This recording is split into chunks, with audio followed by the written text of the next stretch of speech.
Norton Wealth in Calabasas, California. Before we get to the housekeeping of our sponsor, what's the weather like in California right now? Is Calabasas one of those places where you barely need heat and you barely need air conditioning, or no?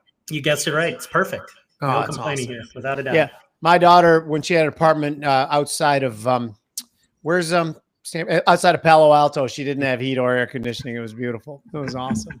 Anyway, I lived in Pacific Palisades for 4.5 years, and the house I lived in burned to the ground. Oh, wow. Yeah, burned to the ground. Oh, in the fires. Oh, yeah. Wow. I mean, I wasn't there, obviously, but No. I mean, I needed heat more often than AC. Interesting. In that area. Yeah. God, we are sweating our nards off here, which, by the way, that's why I couldn't run for lieutenant governor, because I say things like nards way too many times. They could hold that against you, right? You're in Florida, right? No, I'm in Chicago. Oh, you're in Chicago. He's in Florida.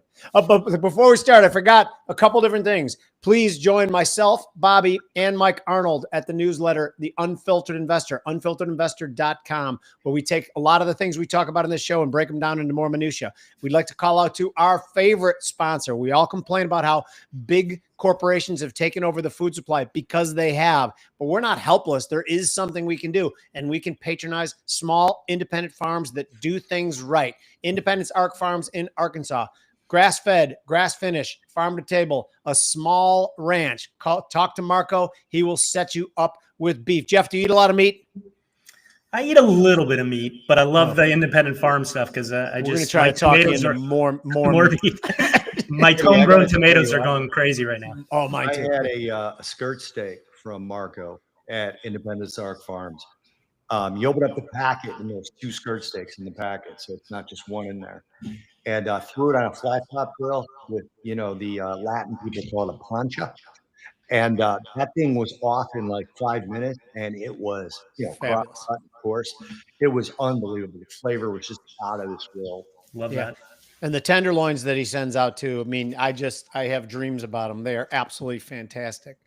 Bob, Jeff, sometimes on this show, we talk about finance and markets and stuff too, not just meat and weather and shit. It's like a regular finance show, except we joke around a lot. No, like every other podcast. Just kidding. Jeff, tell us a little bit about Norton Wealth before we start. Sure. First of all, nice to meet you guys. Thrilled to be here. Been, following you guys over the years back in the CNBC days, and really big fan of what you guys do. Never heard of that. What's CNBC?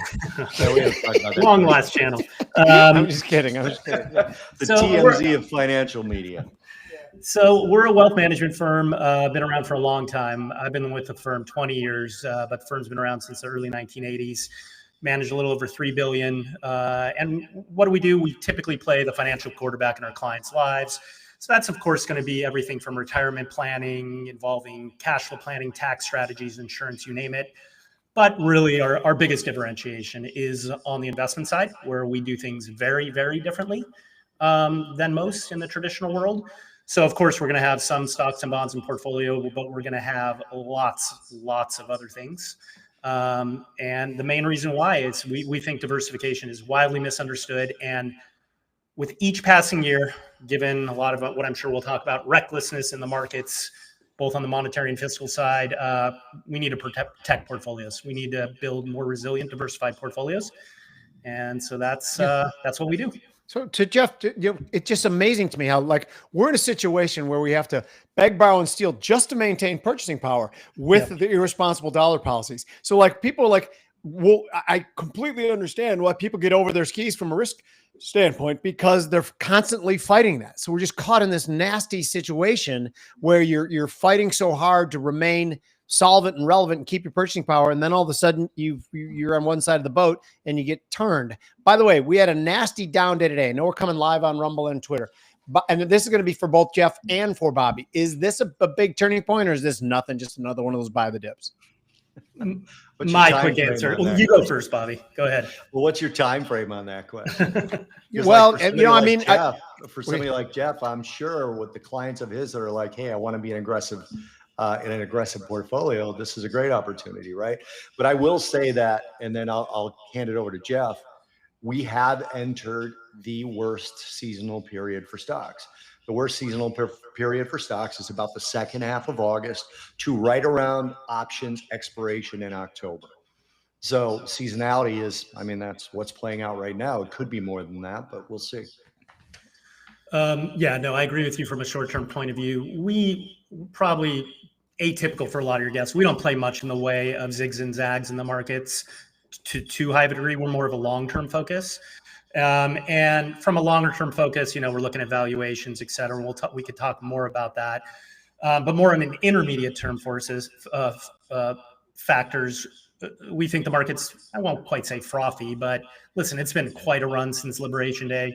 There's just excesses in the market, and so potentially this is just a kind of standard shakeout. I'm not giving much more thought to it than that. So I think it's just kind of a standard blip. Bobby, I was looking at the 5-year weekly chart in both the S&P and the NASDAQ. And there's one thing that I noticed is that, and we look, Jeff, our process at Unfiltered Investor and Path Trading for Bobby and Mike is the 8 period and the 21 period moving averages, which have been very, very amazingly telling and great signals for us. The spread between those two, Bobby, was the biggest I had seen it been in years. When the spread between the 8 and 21 gets big, is that something that sends off bells to you? Because it did to me, and I bought some extra puts. So what it does for me is, and again, just for everybody watching, these are the 8 exponential. So it's the 8 period. So if you're looking at a weekly chart, it's an 8 week. Okay, if you're looking at a daily, it's an 8 day. If you're looking at a monthly, it's an 8 month. And these are the exponential moving averages, the 8 and the 21. When they widen out after an early cross, it's a good sign. We don't buy the crosses, we don't sell the crosses, right? But when they start to move on a sharp angle and widen, and then the market dips into those areas, that's where the name rotation zone comes from, right? In most assets, 5 trips into the rotation zone, and the signal starts to weaken pretty dramatically. Stocks, it's more like 6 or 7, just because stocks have a natural upward bias from people who are just like, I buy every dip. And there's a lot of long only mutual funds that still do that. So I don't look at it starting to widen, getting really, really wide as a signal, but I look how many times it's entered. And generally when it's getting that wide, it's entered or tested that zone a bunch of times where the signal starts to weaken. So that's what would be the weakness. Yep. And by the way, you guys who were listening to saying, well, it's like, you know, they just found some random indicators. No, it's an indication of short-term momentum versus, slightly longer-term momentum. It's a very, very real signal. Jeff, let's say someone comes to you who's 40 years old, 25 years to retirement, and says, I am not particularly that risk averse, but I want to get 8% in the market. What do you do for that person? It's a great question. The starting point is we're going to diversify across a lot of asset classes. So stocks are one of many asset classes. Bonds are one of many asset classes. Both we will be underweight and potentially massively underweight. And again, this is just more from a long-term valuation point of view more than anything else. Stocks trading, at or near all-time high valuations, depending on what metric you look at. Bonds, if you asked me that question, 5, 6, 7 years ago, I would have said, avoid it like the plague. Yeah. Now at least yields are up a little bit. So there's some selective opportunities in bonds. But long story short on those two asset classes, instead of it being 60-40, those should be, pick a number, 20-15. So that's another whole 2/3 of a portfolio to play with. One big thing we do, and I know we share this passion. I share this passion with you guys. Is gold. It is gold. We've been a long time believer in gold. We really implemented our portfolios going back as far as 2015. Whether early, timing's always tough on these things, but we've had long-term concerns around monetary policy, 0% QE, money printing, you name it, around the globe, and then hypercharged with fiscal policy in more later years, that we think gold just has to be a core part of the portfolio. Where we, to some degree, supercharge that a little bit, there's a lot of ways you could do it. You could do it with other metals. You could do it with crypto. Our tool of choice has been in mining stocks, in gold mining stocks, which have been a tricky one, right? It's a feast or famine in the mining stock world. That being said, we've tended to trade it pretty well. It's a smaller position compared to our gold, but that of late has done very well. And even with the tremendous performance, there's still potentially some good upside. I mean, it's one of the few sectors of the market that is earnings year. I mean, they're just printing money, these companies. But then lastly, and I think maybe we'll spend some of the time where we spend a lot of our time, call it with the other 40 or 50% of the portfolio, it's in private markets. It's looking for avenues to get, knock on wood, stock-like returns, but at much reduced risk. And there's a whole world of investments outside of the public markets. They come in all shapes and sizes. Many areas are in the news right now, and they're becoming more crowded, without a doubt. A lot of bad things happening in classic private equity, private credit land. We could spend time talking about that too, but we're typically really in niche areas that I think are resilient in the face of some of those headwinds in the private markets. Jeff, what do you think? I'm going to put something up, and this is from our friend at Invictus Research, Mike Singleton. And for the record, he is not a money manager. Okay, he runs a research firm. And this is a portfolio of 60% stocks, 40% gold versus just the S&P 500, right? And so you can see the blue line, the bluish line below the white line, that is stocks and gold. And the one above it is just the S&P 500. Yep. And it's got a compounded annualized growth rate, CAGR, for people who don't know what that is. The mixed portfolio, 8.4%, the S&P, 9.2%. That's since 1975. And if you look at the Sortino and the Sharp, they're comparable. In both cases, the mixed portfolio is better. And the max drawdown is better on the mixed portfolio. When you see something like the max drawdown is significantly better on the stocks versus gold. No, I'm just looking at it. I just want to make sure people know what we're saying. Right. Okay, good. Yeah. And the reason I wanted to put this up is, and again, Mike doesn't manage money. If you guys want a good research firm, Invictus is a really good one. They're a retail focused research firm. They're amazing. Yeah. When you look at this kind of a thing, why do you think some money management firms shun gold?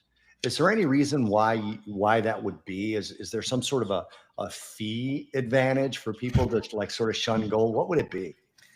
Listen, I mean, this is the $1 trillion question, right? To some degree, if you ask, even with believers in gold, I think if you ask 100 people in the room their view on gold, you're going to have 100 different answers. That's the challenge of gold at its core. And listen, I am a believer in gold and have been so for quite some time. But at its core, all it really is a pretty shiny rock. I mean, I do acknowledge that. That being said, it's a pretty shining rock that has withstood the test of time. It's been a store of value and an alternative currency and all the things that I think we share that belief on. But we have been, I think, to more succinctly answer your question, why most traditional managers have truly 0% allocation to this space is for a couple of reasons. One, they really haven't needed it, even though, yes, on a risk-adjusted basis, that chart, jumps off the page. Yeah. Most really don't look at risk-adjusted. They're just looking at total return. And if we've been so blessed with a declining interest rate environment, the last 40 years, stocks just only go up, right? It's always buy the dip and they keep going up.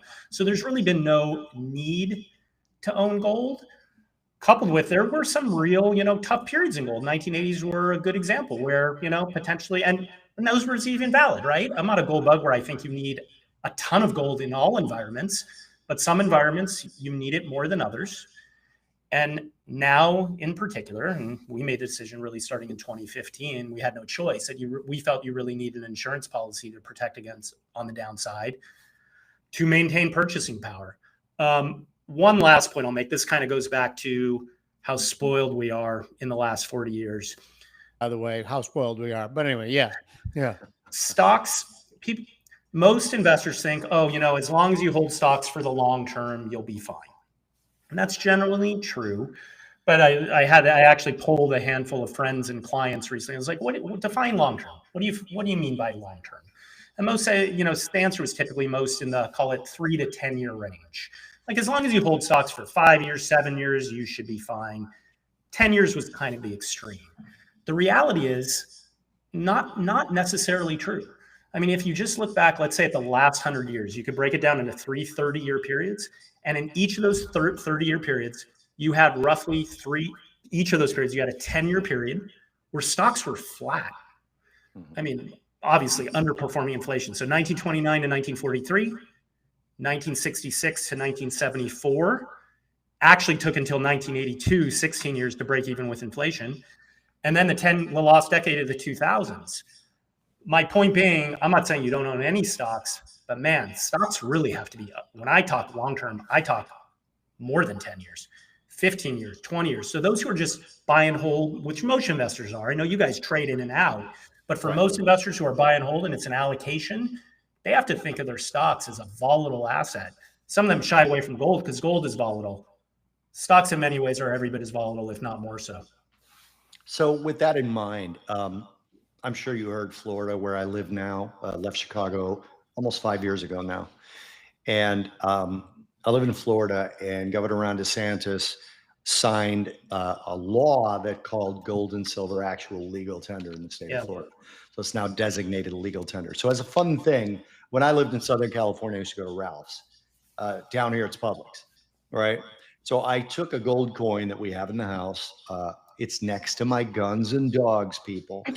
But I took a gold coin that I have in the house, and I grabbed a pack of gum, and I went to Publix, and I put down the gum, and then I put down the 1 ounce gold coin. Yeah. And the girl looked at me like, I'm sorry. I'm like, it's legal tender. I need my change of $3,244.68. And we called the manager over, and he's like, Come on, dude. What are you doing? He's right. I side with him, to be clear. Sure. I was like, I know, that's fine. So I took the 2 singles out of my pocket, and I paid for it. Yeah. To me, that is the difference between gold and crypto. Now, I'm not anti-crypto, and you mentioned crypto. I'm not anti by any stretch, but I trade it more than I hold it, and I hold a lot more gold. Yeah. And the reason for me was 5,000 years of it being a currency, number one. Number two, and I'm not a gold bug either, although, Jimmy, I'm going to be speaking at a symposium on a panel, anti-Bitcoin, pro-gold. I'm a little nervous about it. Okay. But my stance is basically this: gold actually is currency in a lot of places, and China and India, two of the absolute largest cultures in the world by population, still consider it to be one of the most valuable things on the planet. Yeah. Where do you fall in gold versus Bitcoin, or do you just say what most people say? I like both. So I lean more towards gold than Bitcoin. For our clients, I'm more pro Bitcoin than not. Mm-hmm. So I'm not a Bitcoin hater by any stretch. But we have decided for a variety solely allocate to gold and not have an allocation to Bitcoin, at least to date. Part of that is I do believe there's a world going forward where both can win. There's a possibility that, and that is one of the risks, by the way, to gold. And I do think about this. Potentially, do I have the right view of the world, but the wrong vehicle? If Bitcoin ultimately is the digital gold, I still think even if that happens, we're far, far away from that. But so I do understand those that believe in Bitcoin and or own both gold and Bitcoin. But listen, there are pros. The Bitcoin lovers obviously point to the decentralization, the digital nature of it. There's the technology. There are tremendous benefits, but there are benefits to gold that potentially Bitcoin doesn't have. Bitcoin fundamentally is actually it being a technology is potentially its weakness. Something can potentially come in, we don't know, and replace it. Do you use your imagination? It could be anything. It could be something else 10 years from now that we've never even thought of that is a better mousetrap than Bitcoin.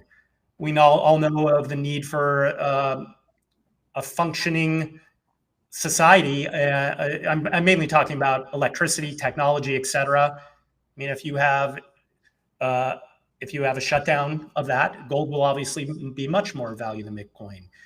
Tremendous unknowns around Bitcoin, around hacking and quantum computing, et cetera, that, again, we don't really know.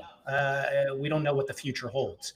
So long story short, we're more passionate about gold than Bitcoin, but I understand. I think there's a place for both. One last point, just real quick to make, going back to your last question on why people don't believe in gold. I was just kind of to one thing to think about finishing my point. It comes down to a view of the world.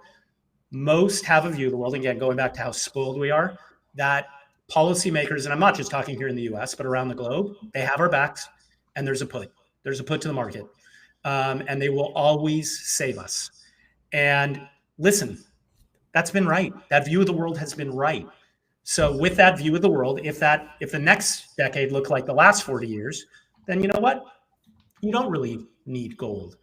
I believe at a certain point there is no free lunch.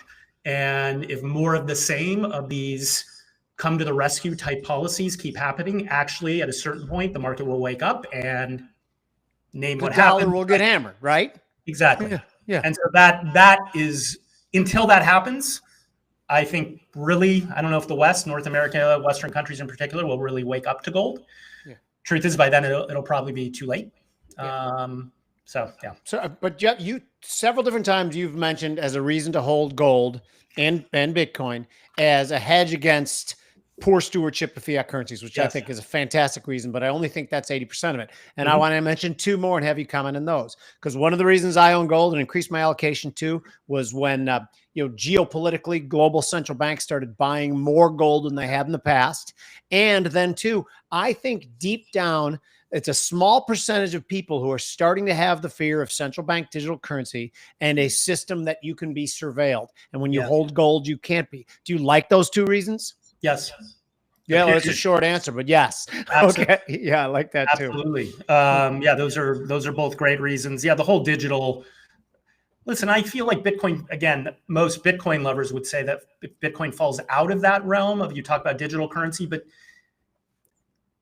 digital currency, whether Bitcoin or whether government controlled, at a certain point, to your point, surveillance, true control, gold is the benefit of it being a shiny rock is it truly can be in your pocket and in your safe. Bingo. And then there's no counterparty risk. And again, if anyone who thinks I'm a crazy conspiracy theorist, since the dawn of man, governments have tried to control their people. The only thing that was left and they couldn't do was the ability to constantly surveil. Guess what? We have arrived. If it doesn't scare you, well, then you're alone. Bob? Well, I'll tell you something real quick, Jimmy. I sat down with the guys that are running this symposium because they both live down here. And it was really funny. I said, my partner, my co-host, his theory is Satoshi is the CIA. And he goes, that's not an uncommon theory. And then he said his partner has done a lot of work and thinks he knows who Satoshi is. So this will all be very interesting. By the way, a couple of his crypto buddies are going to come on the pod in a couple of weeks. So that's awesome. But anyway, I got to ask you about something that people have been asking me about a lot lately, Jeff. And it is Universal Index Life. Now, I don't know how much you know about it. You can say, look, that's not my wheelhouse, whatever you want. But lately, and I know Jimmy gets this too. Yeah. Jimmy and I are active investors, but we also, both of us have been around 30 plus years. And we were both CNBC guys. We were both Fox guys. Jimmy still is. And, we know a lot about a lot of things. And I know enough about this to tell people it is something I would do. It isn't something I would do if I were you. What are the advantages and disadvantages? As a matter of fact, I said to somebody yesterday, he's like, yeah, the guy wants to charge me $400 a month for this. And I'm like, you could also just put $400 a year in the NASDAQ. Yeah. But go ahead. Listen, I'm going to paint it with a very broad brush. And truth is, I only, others in my organization know more about this than I do. So just my high level thoughts are, in certain unique circumstances, there are reasonable use cases where, insurance, it's appropriate insurance coupled with the appropriate investment vehicle in a wrapper friendly way. Generally speaking, though, they're very fee laden. You don't have much in the way of real flexibility that we like with the underlying investments. So we tend to avoid them for those reasons. And again, we have so many other vehicles, we're beyond stocks, bonds, gold, where we can allocate, that we just spend our time in other areas. So somewhat of a non-answer, but we lean in other areas. Can I ask a quick embarrassing question? Because I went to retweet on Twitter and I don't know what the hell you guys were just talking about for the last 2 minutes. What were you talking about? Index Universal Life. Oh, okay. Got it. Okay. So Jeff, and I do want to get to some of the current time here. We're sitting at a very, very interesting spot with the Fed, with potential interest rates and the liquidity trade that we've set over the last 40 years. But before we do, you mentioned kind of a private equity. Is that what you call it? What you do with a lot of your firms? So what is like a perfect investment? Do you guys buy companies? Is that it? No. So no, we do virtually none of that. So our main area, we do a lot of different things. So everything, a lot of real estate, a lot of. Well, just then profile one that you like a lot, right? Yeah. So I'll stick with our bread and butter right now in this environment. We do a lot in the private credit space. So private lending. Private credit, as you know, has really exploded a lot in the last years, a lot of money chasing it, with the end result of being standards, covenants have really deteriorated. We don't do that.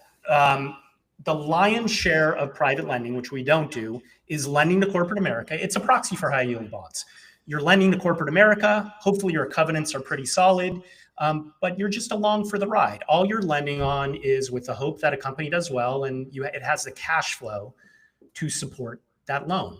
The problem with that investment is you're correlated with stocks. High yield bonds look more like stocks than bonds. Yields, spreads are tight. And on top of it, as I mentioned, because there's so much competition in the marketplace, covenants have continued to be weakened in recent years. What we do is very different. We lend on a variety of different opportunities, but plain vanilla example is lending to companies, but in a very different way. Being to some degree agnostic about their cash flow, it's focusing on assets as collateral. Okay. So just for the same reason we talk about we love real assets in general. So gold is a starting point. I know you do other things in other precious metals, et cetera. We love real estate. But so when we're lending to a company, and let's say a company's fine and are making money and growing, but if they have a large trucking fleet that we can lend on, and we will own the keys to that trucking fleet, we own that collateral, and we have a healthy margin in terms of safety, loan to value, that even if that company goes out of business and we have to fire sale that trucking fleet, we're going to be fine. So a lot of what we do, and there's a plethora of these types of opportunities for a few reasons. One, regional banks have left a vacuum with Silicon Valley Bank, et cetera, from a few years ago. But the most important thing, and this has been longer than just the Silicon Valley Bank phenomenon, 90+% of lenders, they do what's easy. What that means is they look at a company's balance sheet, financials, and then they make a loan that could go through the underwriting department, and then they make a loan based on those financials. If there's a little bit more hair on a company, they'll just completely avoid it. To do the work, to go in and appraise a company's inventory or trucking fleet, in my example, that is a lot of work. You really have to roll up your sleeves. You have to have real expertise. Most lenders would rather just make money in a simpler way and move on to the next loan. So asset-based lending is a huge part of what we do, because our goal is, again, to be agnostic to the health of the company, and then even in downside scenarios, be paid. So one thing that's funny is that I'll just tell a quick little anecdote. When we bought the restaurant I own, Branson Palatine, 13 years ago, 12 and a half years ago, we bought it. And the land was worth, it was 2.5 acres, and it was worth about, let's call it, $1 million plus. The business itself had been run into the ground. They threw that in for like 35 grand. Now the standard in the restaurant business is that you keep about 2 weeks of alcohol in your alcohol storage room. Yeah. We all of a sudden open the room, the alcohol storage room. They have like 5 months. They have like $60,000 worth of booze in the alcohol storage room that we just bought this company for $30,000. Totally. I mean, it was everywhere. It was bottles and bottles and bottles. I'm like, Jesus, are these people morons? And 50,000 might have been a little bit of an exaggeration, but it was a whole room full of crap ton of booze. But Bobby, I didn't mean to. I just wanted that story. So again, assets. I love assets. Particularly booze is one of my favorite assets. And if you have cushion, it goes back to our view of the world. Some of the starting point of the conversation. We want to be in things that are resilient, that if we hit a speed bump in the economy, will be protected, and then to some degree are just kind of outside of the system. That trucking fleet has nothing to do with what Jerome Powell's going to announce tomorrow, at Jackson Hole. Ooh, that's a great tie-in. No, you just did it. You're a journalistic genius, because that's what I wanted to go to. Jeff is the man. I'm sorry. I just got excited there. That's okay. That's actually where I was going. That's good. I saw you smile. That's why I jumped in. Yeah, right? I'm going to put you on the spot a little bit. First of all, do you think that Jerome Powell is being political? And I want to say something before you answer. Jimmy and I have almost a direct line to Jerome Powell, not to the point where you could tell us and we could insider trade. Not that. Yeah. Good. I'm just saying, a guy who knows a guy that went to college with him and described him as one of the most sort of go right through the brick wall if you tell him he can't kind of people. And I think you saw that with the little back and forth with him and President Trump when they were touring the building. Yeah. Well, it's a building that's being built. Well, it's still a building. Yeah, but it was in the other budget. Yeah, but it's still in here. And they're just going back and forth. It was literally like they were going to start pushing and punching. It was amazing. Yeah. God, That was great. That was great, by the way. Yeah, that was great. That was awesome. Awesome television. So do you think that he is being stubborn or being correct in not doing anything yet? And I think actually got Jackson Hole in his speech on Friday. I think one of the most important and interesting things is going to be the FOMC minutes. Yeah.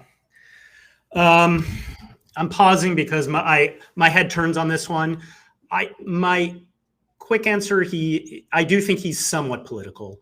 I don't think to a massive degree, but listen, I can't even blame the guy, right? I mean, the guy, Trump is asking for him to be going back to his previously. I mean, criticizing him tremendously left and right. Powell also disagrees with many of the policies. And so he's facing an uphill battle where he feels he has to manipulate interest rates to fight that battle. That being said, at its core, what I believe drives Jerome Powell, as would anyone, is his legacy. So yes, I think he is going to be a little bit politically motivated, but more than anything, I think he cares about avoiding a calamity or a crisis but in the next 8 months before he's out in May. So I do think he's political, but I put probably less weight into that than most. He cares about his legacy, as I think most anyone in that position. It's a shame to say, but that's really what most care about. No, I agree. And I think that a lot of it's ego driven too, Bobby. But my question to you then, Bobby, is that we're going to hear him on Friday.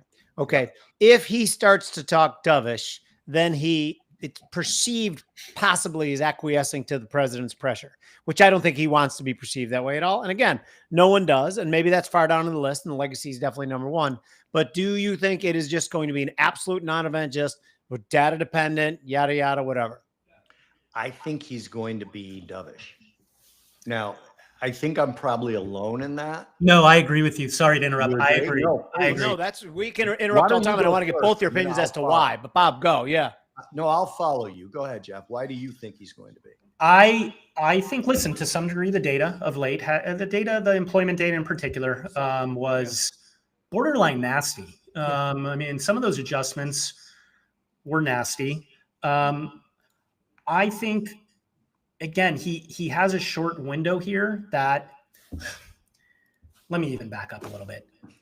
All of these, going back to Greenspan, they all are dovish. It's in their DNA. Jerome Powell is no different. They want, at their core, they are Keynesian. They want to ease.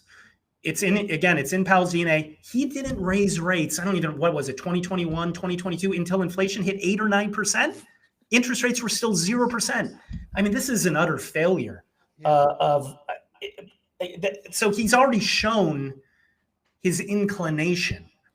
Now, don't get me wrong. He now, I feel bad for the guy, back into a corner, tough position, both politically, but now inflation sticky. So it's not quite so easy for him to ease. That being said, is he just more dovish? Would he like to be accommodative versus Volcker-like? From my point of view, no doubt. He's already shown it. Dovish. Well, I wrote a Substack on mine and Jimmy's Substack about R-star, the neutral rate, and I think it's quite a bit lower.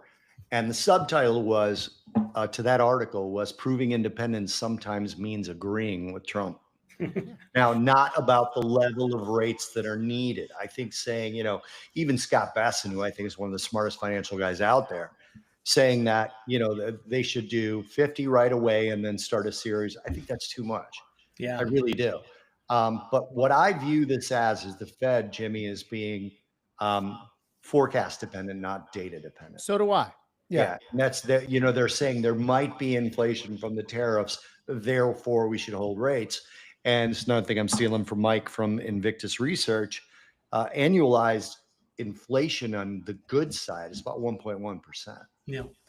So the services side is still hot, but I think that's likely to be sustained simply because we're deporting cheap work and we're going to have to hire people who are more expensive. So I think wages are going to start to finally catch up and it might actually help people. Jimmy, am I nuts? No, you're not. Not only are you not nuts at all, I like every bit of it, but I'm going to add something to it. Let's say that Jeff, Bobby, and Jim were the head of the Fed right now. Okay. We have a very, very accurate mechanism to tell us if we're right or wrong. The problem is that the Fed doesn't like to go back on what they just did for fear of the way they look. As long as we agreed that we don't give a shit the way we look, and Jeff, Bobby and I have been traders for a long time. And I'm going to get to what the mechanism is. And when we are wrong, we have to reverse quickly, or else we're not going to be long in the business. If you have a big ego and pride that says, no, I'm right, you guys are all wrong, well, then you're going to be driving a truck pretty soon. Maybe one of those trucks that you repossessed from that company, perhaps, just tie it together. However, the mechanism, he's on a roll, just let him go. No, the mechanism is the 10-year. When we raised, lowered rates 100 basis points from September to December, 10-year yields shot from 3.6 up to 4.7. The 10-year yield was looking the Fed directly in the eye and saying, you are wrong. This is the wrong time to ease rates.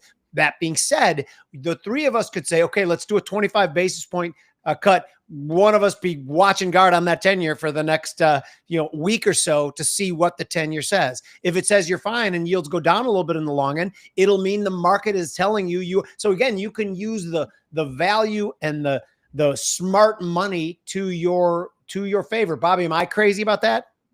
No, I think that's right. And that's why, again, I think Jerome Powell knows this. I really do. And I think that he has held the course long enough.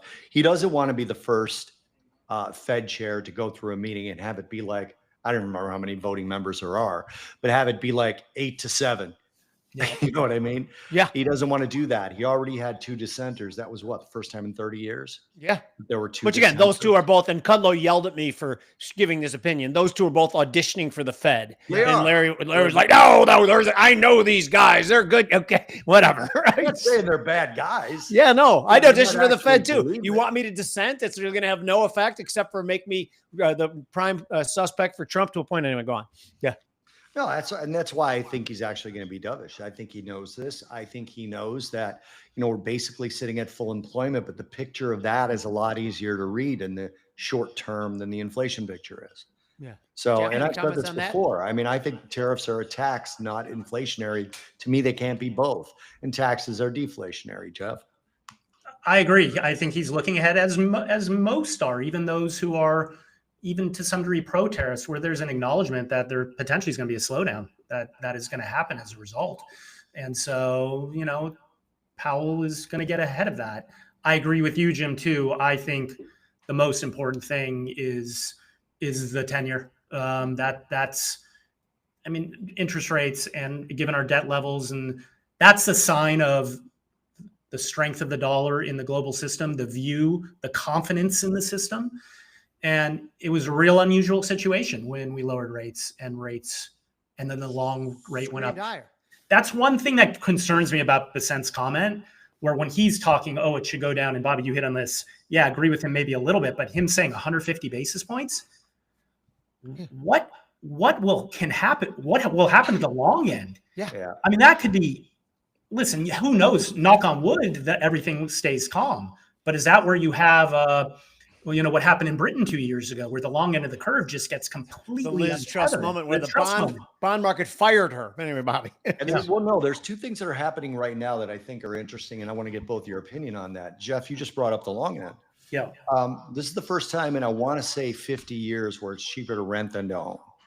And it's the first time, I believe, in our history, but don't quote me on that, I believe it's in our history, that buying a new home is cheaper than buying an existing home.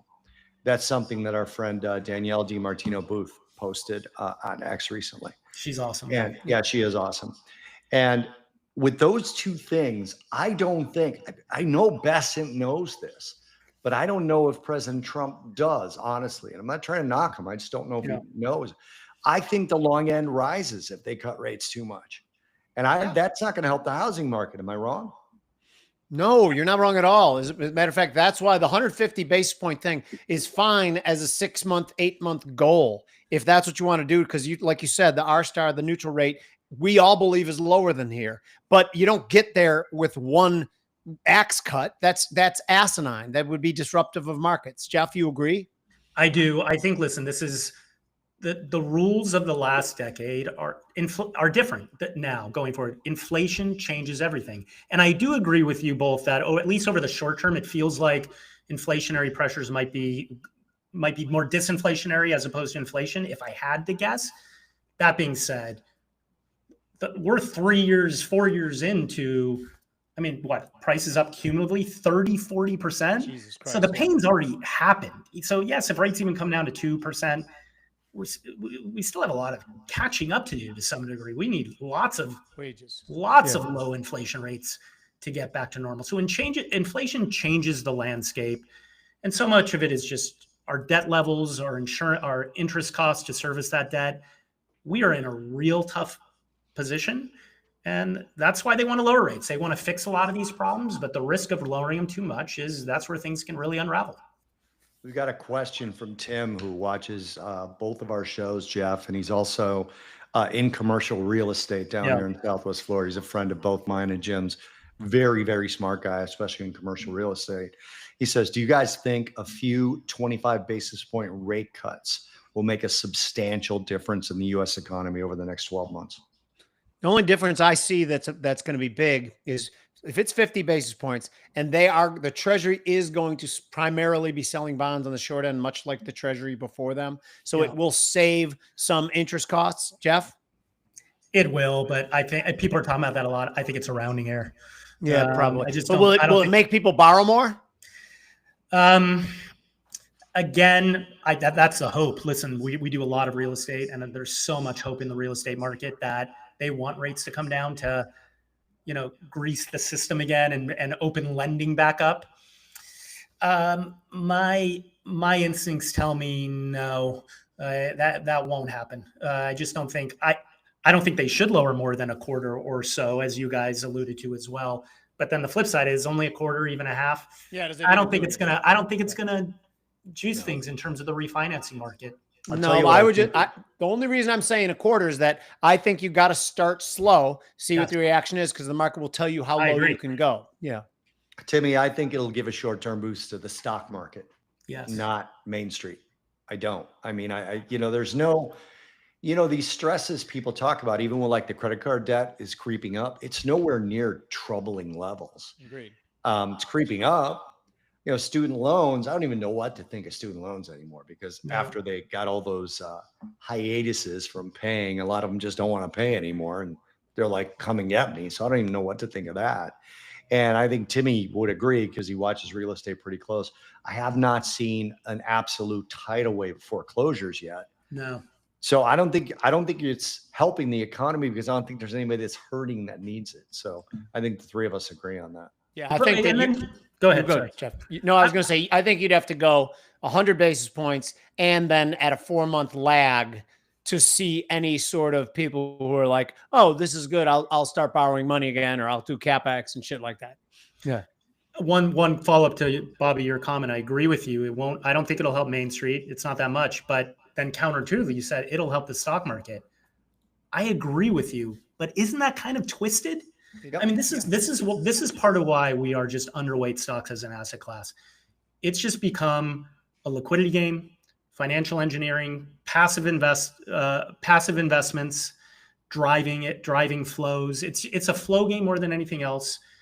And that's just not again, from a trading point of view, I'm not in your guys' world. I think you can trade that effectively. Yeah. But from a long-term allocator point of view, as we are, that's just not an asset class with great fundamentals. It's being driven by the wrong things.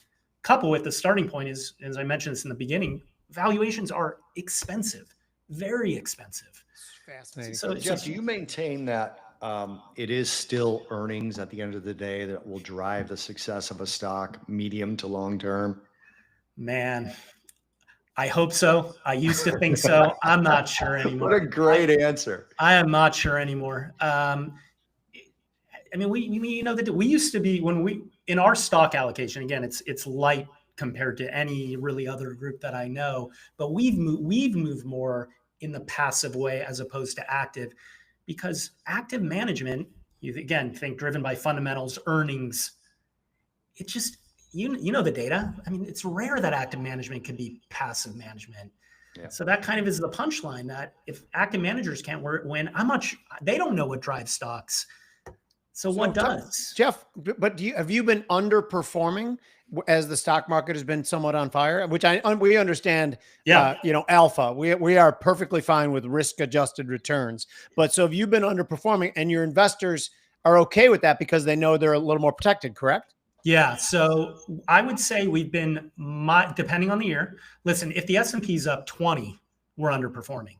But if the S&P is up high single digits to low double digits, the answer is no, we have not been, because these private credit areas and other areas of the market, coupled with gold and commodities and things we're on, are doing every bit as well on just a pure absolute basis. I'm not even talking risk adjusted. So that's one of the nice parts of these private markets. It's not like, oh, because we have a view of the world and we're conservative, we're going to bonds or treasuries. Anything but the sort.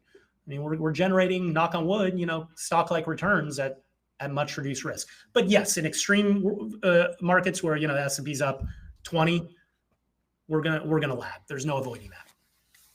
Yeah, this is something that, I agree with both of you guys here, and this is one of the things that I think about, something that I sort of want to evangelize for the rest of my life, that I'm talking to people, is that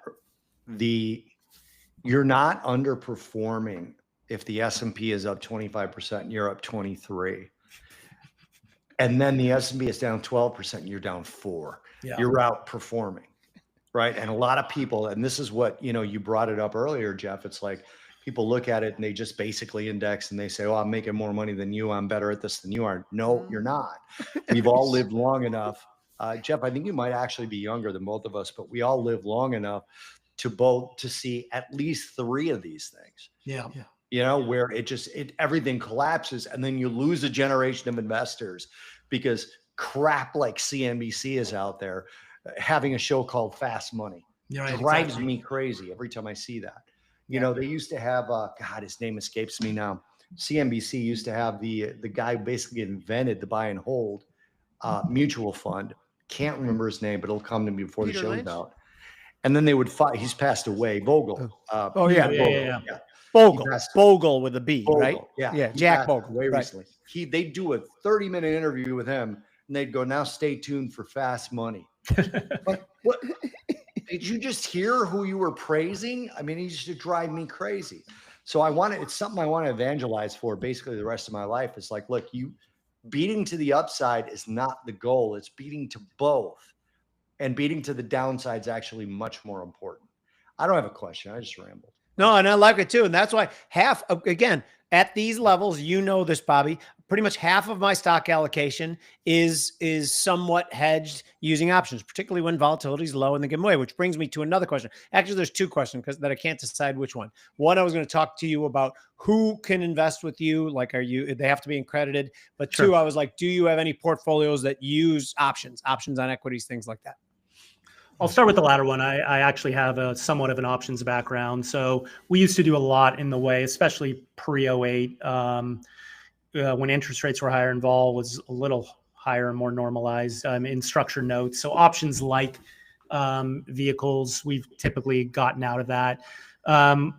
In post 08 or through the 08 timeframe, we definitely had a good amount of exposure to different hedge funds that did option strategies. Long story short, we've really moved away from that because the 08 crisis, what came out of that was so much in the way of, through bank regulation, et cetera, that we find so many opportunities now in the private markets that on a risk adjusted basis, we just think can do better than that. In terms of our clientele, we manage wealth for high net worth investors. They don't necessarily need to be accredited, but ideally they are, because there are some, restrictions around being able to get in, SEC related restrictions about getting into certain funds, et cetera. But we have a few different offerings, even for those with lower net worths, typically targeting younger individuals, or we just help get them on the right path, help get them in a more diversified portfolio than a typical robo-advisor or, name the name brand firm can do. But it's a little bit of a different model. That one, it's actually more of a retainer model. It's almost like having a concierge doctor, where it's less about assets. It's more about, hey, you need help in so many areas of life, from buying or renting a home to, are you setting up a business to, you need to set up a estate plan. It's funny, financial planning, most people think, oh, that's for people in their 60s and 70s. The people who need the most financial planning help are the people that's starting out families, but they don't have the assets to be attractive to a financial advisor to target them. So we have a whole offering that targets them as well. That's outstanding, Bob. How do you get people? That's a great question. And I had a different question for you, but just struck a chord with me is, I have a friend who is recently left a really high profile job in New York, came down here and started a little wealth management business. And so he's reaching out, obviously, initially to all his contacts, right? And he's amazed how many people in positions like me and Jim, for example, that have not done the right things for down the road. Now, I know Jim has. Yeah. You know, and he talks to people and they're just, but anyway, go on. Oh, whatever. Yeah. And they're just like, no, I just don't do any of that stuff. I got a guy, but I talk to him like once every year and a half. Yeah. How do you get people to understand they need to do something that takes away from sort of like, I don't know. I mean, one of their dinners out a week to prepare for their lives in the future. How do you get them to see that? Oh man, I love how you asked that question because we spend so much time on education. We have our own podcast. I write a quarterly newsletter. We're going to have an investor symposium with 400 of our clients in the month and a half. Tremendous amount of content around education. And I know you guys are passionate around education too. I mean, our clients are super smart, business owners, doctors, lawyers, you name it, all walks of life. They were not taught finance in school. They were not taught this stuff. And the problem with our industry at large is typically what financial advisors are viewed as is someone to hand over the reins to. And then you as the client, you delegate to them. I used to think when thinking about like the avatar of the ideal client, and our industry thinks the delegators to the perfect client, I've done a 180 on that completely. The best clients are those who are part of the process. They're willing to spend the time, to your point, Bobby, of the quote dinner a week. We typically touch our clients upwards of 6 or 8 times a year. I mean, we are talking to them all, and it's not like, a meeting going over your portfolio. There's some of that, but it's lots of touch points on a variety of different topics because there's a lot of life is complicated. So we don't want delegators. We want people who have ownership as a part of the investment process. We're asking them to do things very differently. So that's hard. If they trust is not a strategy when you're doing something differently, right? You have to really understand it and believe it, or else it's going to fall by the wayside ultimately. So much of the time we spend on education. So we know that they really embrace our view of the world and they share it, or else it's not going to work for the long run. I love that answer. Got a real quick comment from Tim again, Jimmy, if you don't mind. Not at all. Tim says, does Jeff think private credit is a potential problem? Oh yeah. I think it's a huge potential problem. Again, going back, we have a huge amount of our assets in private credit. I do think it's hard to paint it with that's like saying our equities are a problem, right? There are good equities and bad equities and everything in between. That being said, most of private credit is potentially a very big problem coming down, the pike, if you will. Just so much money is chasing it. As I think I mentioned in the beginning of this discussion, covenants without a doubt are weakening. I think there's just a lot of money chasing this stuff. So now, listen, there can even be another leg with Trump now talking about opening this up in 401ks, et cetera. That can be another push up for these things where there could be more legs to private credit. But it would not surprise me if you always think, what is going to be the next cycle? What's like housing in 08 or tech in 99? In the downturn, it could be private credit driven that I think potentially really hurts the market in the next downturn. That would not surprise me. We don't know the size of it. It's totally opaque. It's sort of like derivatives in 08, right? We didn't know with AIG and Bear Stearns, we had no idea what true exposure was. No one still knows what the true ultimate exposure was. No one really knows the true ultimate exposure of these private credit books. Yeah, I love that answer. By the way, this has been an eye-opening, enlightening conversation with me because I I get excited about risk-adjusted returns, about mitigating risk. Everyone thinks I've been traders for 37 years. We love you. Let's roll the dice. No, I love hedge. I love to feel good and sleep good. And I think it's amazing what you guys do. And I definitely think that it will be many shows that we will probably talk about your product because I'm impressed with it. Tell them real quick how to get a hold of you, how to find you. Thank you. Really appreciate that, Jim. Firm is Morton Wealth. So, mortonwealth.com. I'm on LinkedIn, easy to find on LinkedIn, just Jeff Sarty. And then on X, I'm at Sarty Jeff, SartiJeff. Fantastic. Bobby, got any last words? I play us out. No, play us out. I'm good. Please, you guys, by the way, we love doing live shows. You guys know, but I don't remember it. Yeah, that's because of your age. Yeah, we love doing these shows, these live ones, because we love the interaction with you guys. Thank you so much for all the retweets, all the DMs. Please join Bobby, myself, and Mike Arnold at the Unfiltered Investor. It's just unfilteredinvestor.com. Check us out for the newsletter. Bobby and Mike have been absolutely spot on with their technical analysis. Please check out our sponsor, Independence Arc Farms in Arkansas. Marco will set you up with excellent grass-fed, grass-finished beef. Remember, Bobby and I were in legacy media for 25 years. We kept having to change our opinions based on overzealous producers and sponsors. We're not going to do that anymore. We're just giving it to you straight right here. Bobby, what do you got? Tim wrote, why haven't I ever seen Jeff? He must be flying under the radar smart. Well, no, that's what we're trying to fix right now. Yeah, Jeff's way smarter than any of us, and he's flying under the radar. Guys like Bobby and I are flapping our gums. We got very little to say. Jeff actually knows shit, so that's why we're bringing him on our show. Anyway, thank you guys for being on with us on The Future's Edge.